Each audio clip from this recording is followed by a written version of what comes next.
Halo semuanya, pada kali ini kita akan membahas mengenai materi sejarah Rumah Lontio dari Kabupaten Kampar.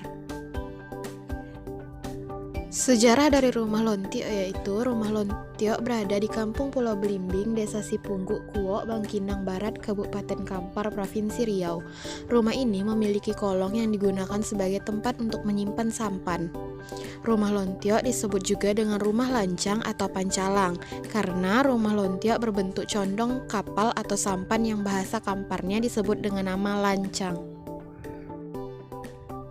Pembuatan rumah Lontio ini yaitu biasanya diawali dengan musyawarah ninik mama, kampung, dan pemuka masyarakat serta agama yang mana menggunakan pola batobo.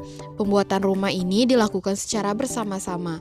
Rumah ini menggunakan bahan dasar kayu keras dan pada pembuatan rumah ini kayu tidak ada yang dipaku atau disambung sehingga material pembuatan rumah ini agak sulit untuk dicari.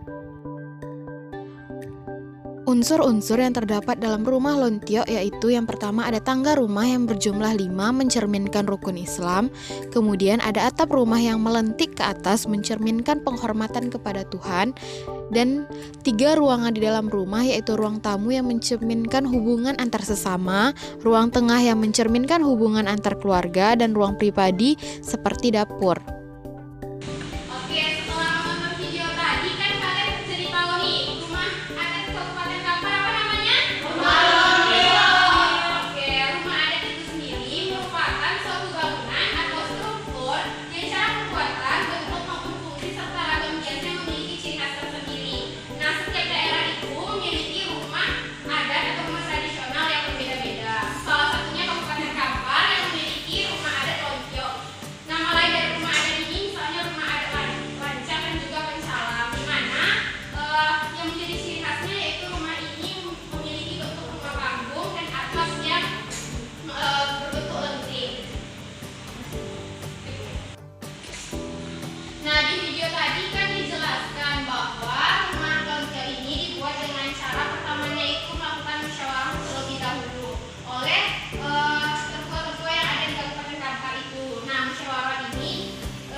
Pada rumah ini terbagi menjadi 3 bagian, yaitu ada ruang tamu, ruang tengah, sama privasi. Proses pembuatannya dibuat secara bersama-sama dan saling tolong-menolong. Lalu nilai yang terdapat ada nilai gotong royong, tanggung jawab, agama, sosial, kerjasama, dan lain sebagainya. Oke,